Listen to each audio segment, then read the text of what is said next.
Dengan mengucap Bismillahirrahmanirrahim, pada sore hari ini saya resmikan gedung VVIP Bandar Udara Internasional I Gusti Ngurah Rai. Dan yang kedua, Pelabuhan Sanur. Yang ketiga, Pelabuhan Sampalan.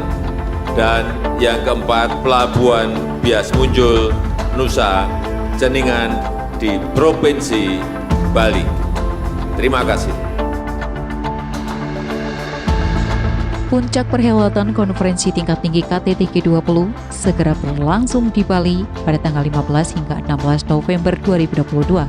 Indonesia sebagai tuan rumah siap menyambut presidensi G20 yang merupakan pertama kalinya bagi negeri ini setelah diserah terimakan dari Italia pada tanggal 30 hingga 31 Oktober 2021. Kesiapan Indonesia sebagai tuan rumah untuk menyambut puncak acara KTT G20 disampaikan langsung Presiden Joko Widodo usai meninjau rehabilitasi dan konservasi hutan mangrove Tahura Ngurah Rai di Denpasar, Bali pada Selasa 18 November 2022. Penataan mangrove Tahura telah selesai 100% dan siap menjadi venue showcase konservasi mangrove untuk tamu-tamu negara KTT G20. Saya sudah cek dari pagi tadi sampai titik-titik yang paling kecil, sudah kita cek semuanya. Dan saya ingin menyatakan kita siap menerima tamu-tamu G20.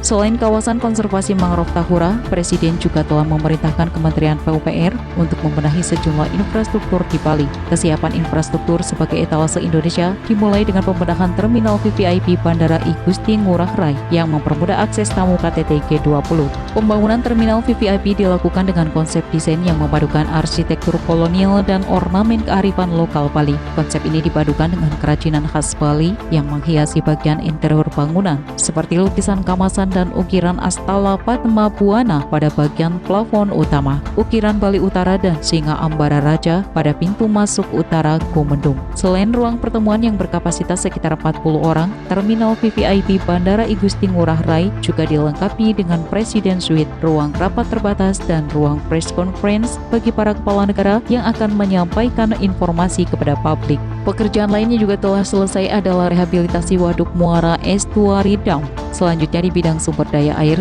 Kementerian PUPR juga melakukan pembangunan embung Sanur dengan kapasitas tampung sebesar 34.500 meter kubik. Untuk meningkatkan konektivitas di Bali sebagai tuan rumah KTT G20, pekerjaan peningkatan dan pembangunan jalan baru juga dilakukan. Dukungan infrastruktur jalan dan jembatan di Bali meliputi preservasi ruas Simpang Pesanggaran hingga Nusa Dua, kemudian preservasi jalan Jimbaran Uluwatu dan penataan landscape bundaran, pedestrian dan median jalan mulai dari ruas jalan Bandara Ngurah Rai hingga ke venue pelaksanaan G20, termasuk penataan akses jalan dan kawasan parkir Garuda Wisnu Kencana, serta peningkatan kualitas jalan akses Tampak Siring. Dukungan infrastruktur konektivitas lainnya adalah peningkatan jalan SP Silikita, Kempinski, dan showcase mangrove sepanjang 6,5 km. Selain untuk mempermudah aksesibilitas pengunjung dan tamu presidensi G20, penataan kawasan GWK juga akan mendukung pengembangan destinasi pariwisata yang berstandar internasional dan berwawasan budaya di Bali. Selain di Bali, penyiapan infrastruktur juga dilakukan di Jakarta, yakni di kawasan Taman Mini Indonesia Indah. Penataan tersebut mengadopsi konsep destinasi wisata rakyat dan mengedepankan suasana lebih alami dan hijau. Beragam penataan wilayah dan juga infrastruktur ini tentulah akan menjadi wajah Indonesia di mata internasional. Sudah selayaknya, sebagai tuan rumah, kita wajib memperhatikan kenyamanan dan keamanan para tamu mancanegara tersebut. Kesuksesan presidensi G20 berarti kesuksesan kita semua.